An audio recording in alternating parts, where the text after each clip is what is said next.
પવિત્ર શ્રાવણ માસની શરૂઆત થઈ ગઈ છે। આજે શ્રાવણ માસનો પ્રથમ સોમવાર છે, ત્યારે સુરત શહેરમાં આવેલ શિવાલયોમાં ભક્તોનું ઘોડાપૂર ઉમટી પડ્યું હતું। ભક્તોએ શિવલિંગ પર જળ, દૂધ, બીલીપત્ર વગેરેથી અભિષેક કરી પૂજા અર્ચના કરી।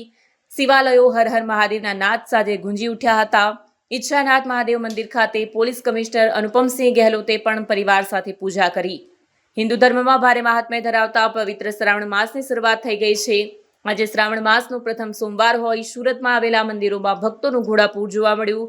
શહેરમાં આવેલા શિવાલયોમાં વહેલી સવારથી જ ભક્તોની લાંબી કતારો જોવા મળી। હર હર મહાદેવના નાદ સાથે મંદિર પરિસર ગુંજી ઉઠ્યા।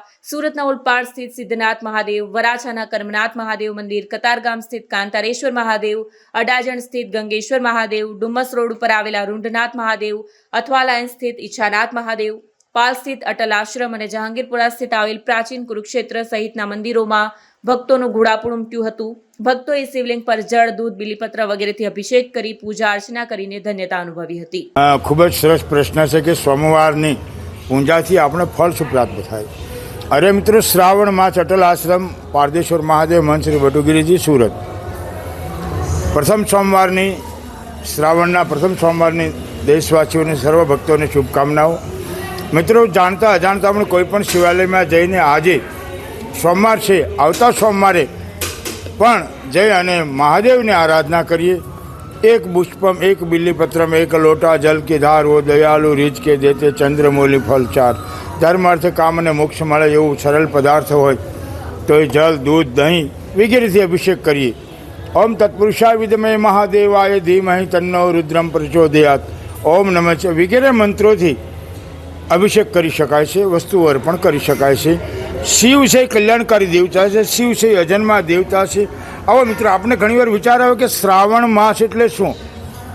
શ્રાવણ માસ એટલે ભગવાન શિવની વાતોને, શિવના સત્સંગને, શિવના જીવનને શ્રવણ કરી અને જીવનમાં ઉતારવાથી આ શ્રાવણ માસ બન્યો છે। અને શ્રાવણ માસ જીવનું કલ્યાણ કરવા માટે ભગવાન શિવે, દેવોના કોઈ દેવ હોય તો મહાદેવ છે અને મહાદેવ જ જીવનું કલ્યાણ કરી શકે છે।